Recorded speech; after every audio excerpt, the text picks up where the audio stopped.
ઉત્તરથી લઈ અને દક્ષિણ સુધી પહાડ તોડ આફતનો કહેર જોવા મળી રહ્યો છે। હિમાચલ ઉત્તરાખંડમાં ભૂસ્ખલનથી નદીઓ ગાંડી તૂર બની છે અને આ પૂર મોતનું તાંડવ કરી રહ્યું છે।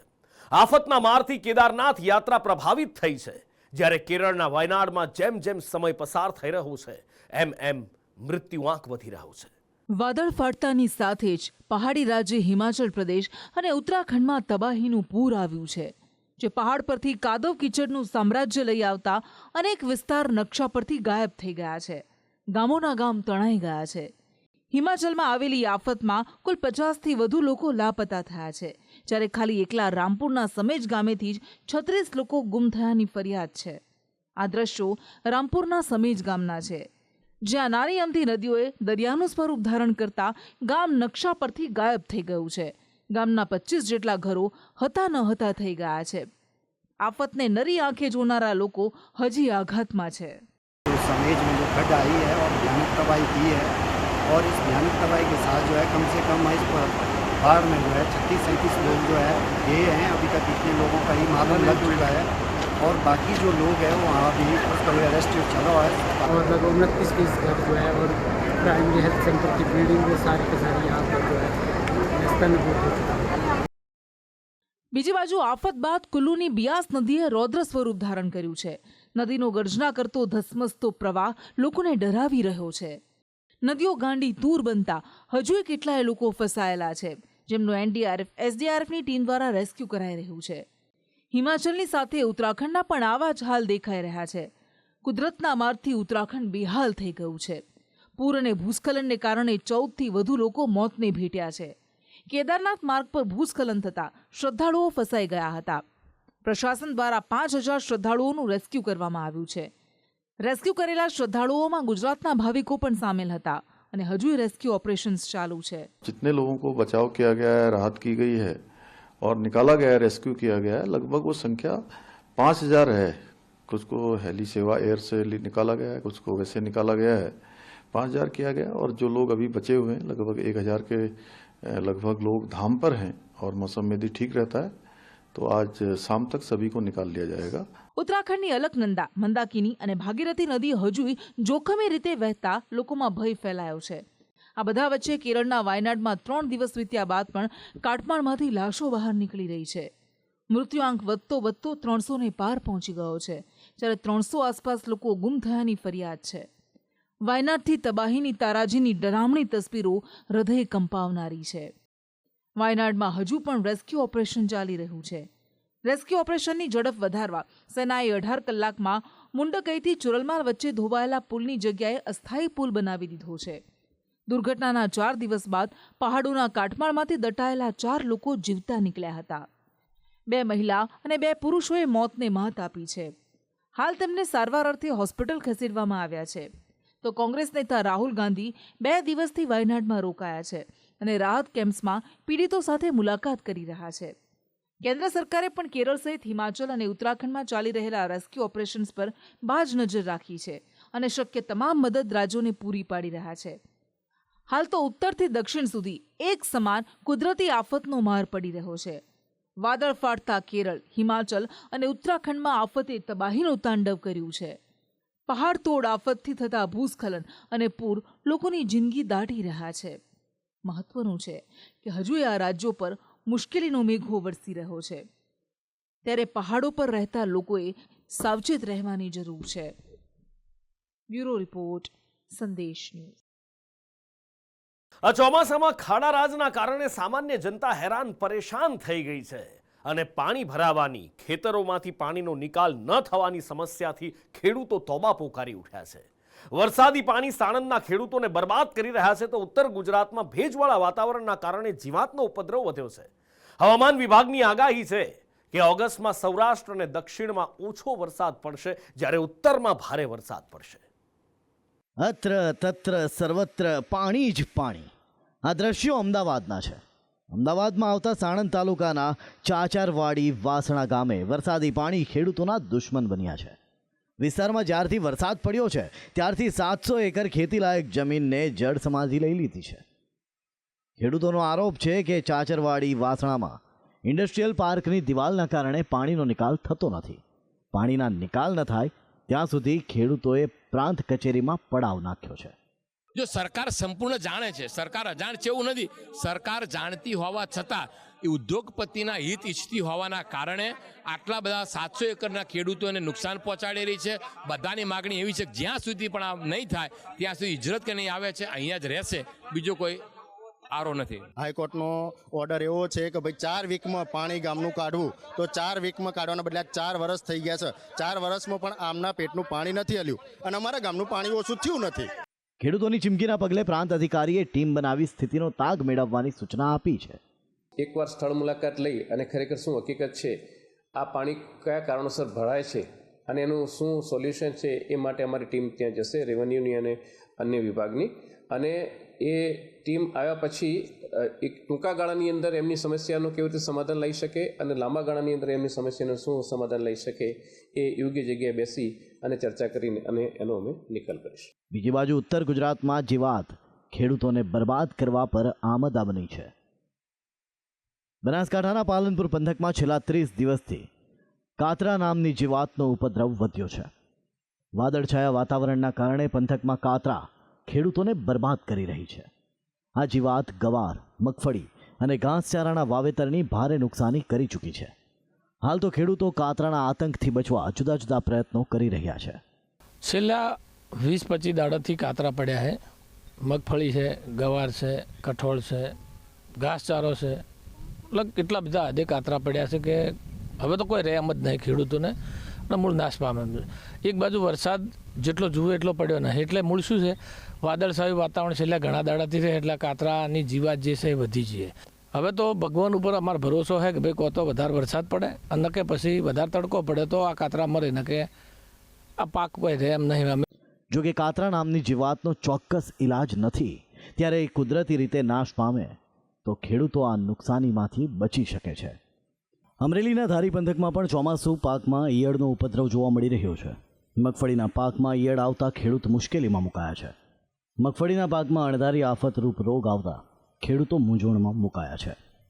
અમારી મગફળીમાં બહુ સુકારો આવ્યો છે. સતત વરસાદ પડવાથી ઈયળનો ઉપદ્રવ બહુ છે અને આ મોંઘા બિયારણો વાવ્યા છે પણ માંડવી પીળી પડતી જાય છે. બીજી બાજુ સુરેન્દ્રનગરમાં નકલી ખાતરે તરખાટ મચાવ્યો છે. સુરેન્દ્રનગરમાં લીમડી, ચૂડા, ચોટીલામાં નકલી ખાતરે ખેડૂતોને બરબાદ કર્યા છે, જેનાથી વિસ્તારના ખેડૂતોને નુકસાની ભોગવવાનો વારો આવ્યો છે. ભોગ બનેલા ખેડૂતોએ થોડા દિવસ પહેલા કલેક્ટર કચેરી ખાતે વિરોધ કરી સરકાર પાસે સહાયની માંગ પણ કરી હતી. 4 થી 5 તાલુકામાં આ પ્રશ્ન છે ખાતરનો, કે લગભગ બધા ખેડૂતો આ ખાતરનો ભોગ બન્યા છે અને અમારે લગભગ 2 થી 3 વાર વાવણી કરી આ ખાતર નાખવાથી સેન્દ્રિય ખાતર કરીને અમને દઈ ગયા છે. આ ખાતર નાખવાથી અમારે લગભગ બધા પાક નિષ્ફળ ગયા છે. સરકાર આને તાત્કાલિક ધોરણે અમને અમને સહાય આપે. આ બધા વચ્ચે હવામાન વિભાગે આગાહી કરી છે કે ઓગસ્ટ માસમાં કચ્છ, સૌરાષ્ટ્ર પર ભારે વરસાદનો માર ઓછો પડશે, જ્યારે મધ્ય અને ઉત્તરમાં મેઘો વરસાદની ઘટ પૂરી કરી નાખશે. सौराष्ट्र और कच्छ रीजन में जो रेनफॉल का फोरकास्ट है वो बिलो नॉर्मल रहेगा अगस्त महीने के लिए, और जो गुजरात रीजन है वहाँ पे नॉर्मल रेनफॉल का पूर्वानुमान है, और कुछ साउथ गुजरात के पॉकेट्स को छोड़कर जहाँ पर बिलो नॉर्मल का पूर्वानुमान है. हाल तो मेघो જ્યાં વરસ્યો છે ત્યાં પાણી ભરાવાની સમસ્યાના કારણે ખેડૂતો પરેશાન થયા છે. જ્યાં વરસાદની ખેંચ પડી છે ત્યાં ખેડૂતો વરસાદની રાહ જોઈ રહ્યા છે. ત્યારે મેઘો આગાહી મુજબ બેલેન્સ રાખી વરસે તો ખેડૂતોની સમસ્યાનું કુદરતી સમાધાન આવી શકે છે. બ્યુરો રિપોર્ટ, સંદેશ ન્યૂઝ. ભ્રષ્ટાચારની ઉધઈ આખી સિસ્ટમને ખાઈ ગઈ છે. રાજકોટ અગ્નિકાંડમાં દોષિત ટીડીઓ સાગઠિયા બાદ બીજો એવો જ ગઠિયો સામે આવ્યો છે અમદાવાદથી. આ લાંચિયા અધિકારીના ઘરે જ્યારે તપાસ કરવામાં આવી તો આંખો પહોળી થઈ જાય એટલી રોકડ મળી આવી. સરકારી અધિકારીઓના ભ્રષ્ટાચારનો ઘડો હવે ભરાઈ આવ્યો છે. લોકોનું રીતસરનું લોહી ચૂસી રહ્યા છે અને લાખો કરોડોની સંપત્તિ ભેગી કરી રહ્યા છે. રાજકોટના અગ્નિકાંડ બાદ રાજકોટ મ્યુનિસિપલ કોર્પોરેશનનો ભ્રષ્ટ અધિકારી મનસુખ સાગઠિયા ઝડપાયો, જેણે ભ્રષ્ટાચાર કરીને કરોડોની સંપત્તિ ભેગી કરી હતી. તો હવે અમદાવાદમાં આવો જ બીજો લાંચો આસિસ્ટન્ટ ટીડીઓ હર્ષદ ભોજક ઝડપાયો છે. જે 20 લાખ રૂપિયાની લાંચ લેતા રંગે હાથે ઝડપાયો. એસીબીને હાથે ઝડપાયેલા લાંચિયા assistant town development officer Harshad ભોજકના ઘરે તપાસ કરતા અધધ રોકડ મળી આવી છે. ભ્રષ્ટાચારી ભોજકના ઘરેથી 73 લાખ રૂપિયા રોકડ અને એક સોનાનું બિસ્કિટ મળી આવ્યું છે. ઘરેથી ઝડપી તપાસ કરતા 73 લાખ રૂપિયા રોકડા અને એક સોનાનું બિસ્કિટ કે જેની કિંમત આશરે 4.5 લાખ રૂપિયા થાય છે. આમ 77,50,000ની રકમની માતબર મતા તેઓના ઘરેથી મળી આવેલ છે. લાંચિયો હર્ષદ ભોજક તેના મળતિયા સાથે તોડબાજીને અંજામ આપતો હતો. હર્ષદ ભોજક સાથે એસીબીએ મળતિયા આશીષ પટેલની પણ ધરપકડ કરી હતી. મળતિયા આશીષ પટેલની આશ્રમ રોડ પર આવેલી ઓફિસમાં આ આખો ખેલ ચાલી રહ્યો હતો. હર્ષદ ભોજકની તોડબાજીની મોડસ ઓપરેન્ડી પણ ખતરનાક હતી. હાલ સુધીની પ્રાથમિક પૂછપરછમાં તેઓએ આ જે એમની ફાઇલ ચાલતી હતી એ ફાઇલમાં ખોટા વાંધા વચકા કાઢી અને તેઓને જે ફાળવવાની જે જમીનનો કબજો લીધો હતો એના બદલામાં એ કાર્યવાહી કરતા નહોતા.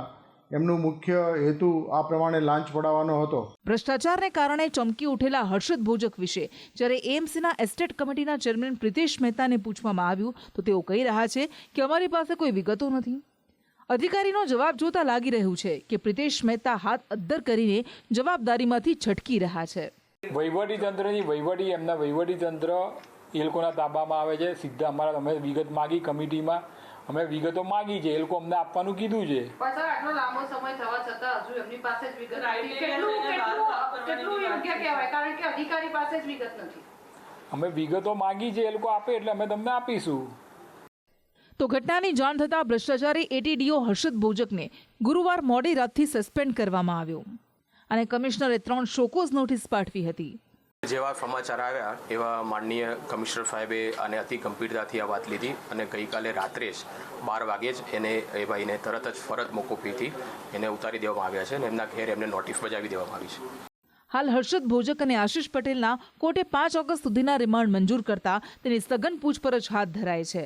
પરંતુ રાજ્યના શહેરીજનો આવા ભ્રષ્ટ અધિકારીઓના ત્રાસથી ત્રાહિમામ પોકારી ચૂક્યા છે. કોઈ બી ભ્રષ્ટાચાર કરતા પકડાય ને તો એના પર સ્ટ્રિક્ટ એક્શન લઈ જ લેવા જોઈએ. એ ભાઈ સરકાર હોય તો સરકારી વિભાગના લોકો પર બી લેવા જોઈએ અને જો કોઈ નોર્મલ નાગરિક હોય તો એના પર બી સરકારે સ્ટ્રિક્ટ એક્શન લેવા જ જોઈએ. તમે ભ્રષ્ટાચાર કરો તો એક જ વર્ષમાં તમારા 6 મહિનાની અંદર 3 મહિનાની અંદર બ્રિજ તૂટી જાય છે, ખાડા પડી જાય છે. એનાથી આગળ કશું થતું નથી. આમ તો કરવું જ ના જોઈએ આટલો પગાર લઈને કરતા હોય તો. મહત્વનું છે કે આ ભ્રષ્ટાચારની ઊંધઈ આખી સિસ્ટમને કોતરીને ખાઈ ગઈ છે. એસીબીની કાર્યવાહીની વાત કરીએ તો વર્ષ 2023માં એસીબીએ 190 ભ્રષ્ટાચારીઓને પકડ્યા હતા, જ્યારે 2022માં 176 ગુના દાખલ કરી 254 આરોપી સામે કાર્યવાહી કરી હતી. વર્ષ 2021માં 173 ગુના નોંધી 287 આરોપી સામે કાર્યવાહી કરી હતી. આ લાંચિયાઓમાં સૌથી વધુ ગૃહ વિભાગના અધિકારી હતા, જ્યારે બીજા નંબરે મહેસૂલ વિભાગ અને ત્યારબાદ પંચાયત અને ગ્રામ ગૃહ નિર્માણ ગ્રામ વિકાસના અધિકારી, જે બાદ શહેરી વિકાસ અને શહેરી ગૃહ નિર્માણના અધિકારી ઝડપાયા. દાદા સરકાર પણ હવે આ લાંચિયા બાબુઓથી ત્રસ્ત થઈ ગઈ છે. મળતી માહિતી મુજબ ભૂપેન્દ્ર પટેલ સરકાર ચોમાસુ સત્રમાં એક સુધારા વિધેયક લાવી એસીબીને ફ્રી હેન્ડ આપી શકે છે, જેમાં લાંચિયાઓ પર ગાળીઓ કસવા તેમની મિલકત જપ્તી સુધીના પગલાં લેવાય તેવી શક્યતા છે. ખેર, સરકાર કાર્યવાહીની વાતો તો કરે છે, પણ કેવી રીતે કોઈ અધિકારી કરોડોની સંપત્તિ ભેગી કરે છે તેની જાણ તંત્રને થતી નથી. કેમ વર્ષો સુધી અધિકારીની બદલી ન થાય તો સવાલ નથી પૂછાતો? સવાલો તો ઘણા બધા છે. આ બધું જ થાય છે. ભ્રષ્ટાચાર તો એક સમસ્યા છે જ અને કદાચ એનું નિરાકરણ ભારત દેશમાં કોઈની પાસે નથી. અને બીજી એક મોટી સમસ્યા રસ્તા પર પડેલા ખાડા રાજ જે લોકો માટે જીવલેણ બની રહ્યા છે. લોકો ત્રાહિમામ પોકારી ઉઠ્યા છે, પણ તંત્રને દરકાર નથી. તંત્રના બહેરા કાને વાત સંભળાય એ માટે લોકો હવે થાળી વેલણ વગાડી રહ્યા છે અને વિપક્ષ તો ખાડામાં ઉતરી ગરબા રમી અનોખો વિરોધ કરી રહ્યું છે. ખાડામાં ફસાયેલી સ્કૂલ બસ, બારીમાંથી બહાર નીકળતા બાળકો, રસ્તા પર બાળકોનો જીવ બચાવવા હવાતિયા મારતા વાલીઓ સુરતના છે. સુરત શહેરમાં સાથે ચોકડી નજીક એક સ્કૂલ બસ રસ્તાની બાજુમાં પાણી ભરાયેલા એક ખાડામાં પડી હતી. બસનું એક ટાયર ખાડામાં તો બીજું ટાયર રોડ પર હતું. બસ જેમ તેમ કરી આડી ઊભી હતી, જેમાં સ્કૂલ બસમાં સવાર બાળકો ફસાયા હતા. ઘટનાની જાણ થતાં વાલીઓ દોડી આવ્યા અને તેમણે પોતાના બાળકોને બારીમાંથી, ડ્રાઈવર દરવાજામાંથી તેમજ પાછલા બારણેથી બહાર કાઢ્યા. રોડ રસ્તા પર પડેલા આ ખાડાઓ હવે જીવલેણ બની ગયા છે. દરરોજ હજારો લોકો ખાડામાં પડી રહ્યા છે, પોતાની કમર તોડી રહ્યા છે, કેટલાક લોકો તો જીવ પણ ગુમાવી રહ્યા છે. તેમ છતાં તંત્રના બહેરા કાને કાંઈ સંભળાતું નથી. તંત્રએ પહેરેલા ઉલટા ચશ્માથી કાંઈ દેખાતું નથી. તંત્રને અરીસો બતાવવા, ગાઢ નિંદ્રામાં સૂતા અધિકારીઓને જગાડવા લોકો થાળી વેલણ લઈ અમદાવાદ મ્યુનિસિપલ કોર્પોરેશન કચેરી પહોંચ્યા હતા. એએમસીની કચેરીમાં થાળી વેલણ વગાડી રહેલા આ લોકો અમદાવાદના વસ્ત્રાલ વિસ્તારના છે, જે પોતાના વિસ્તારમાં પડેલા ખાડાઓથી હેરાન પરેશાન થઈ ગયા છે.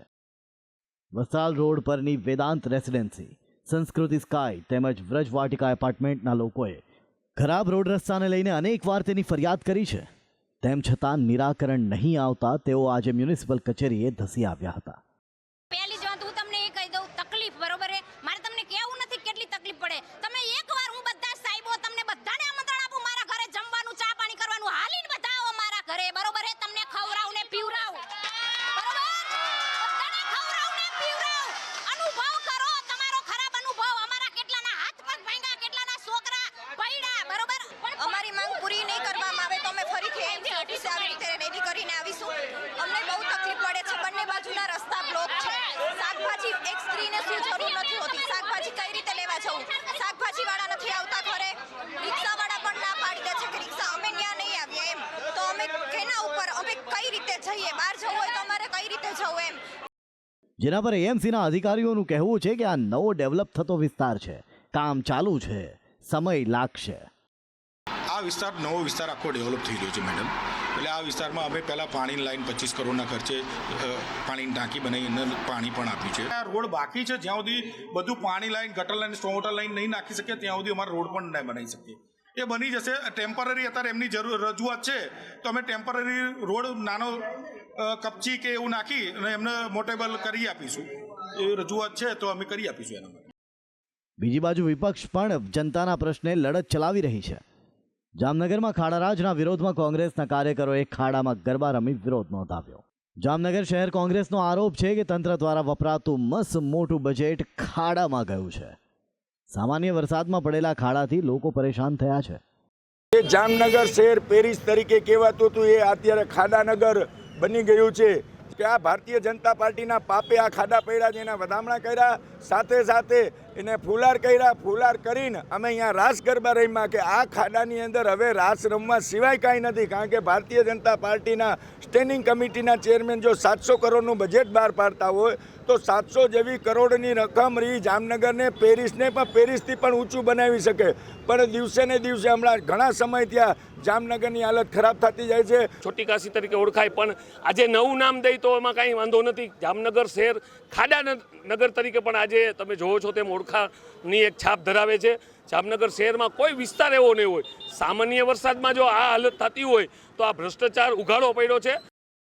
હાલ તો શહેરીજનો અને વિપક્ષ પોતપોતાની રીતે તંત્રનો કાન આંબોળ્યો છે, પરંતુ આ તંત્ર રીઢું છે.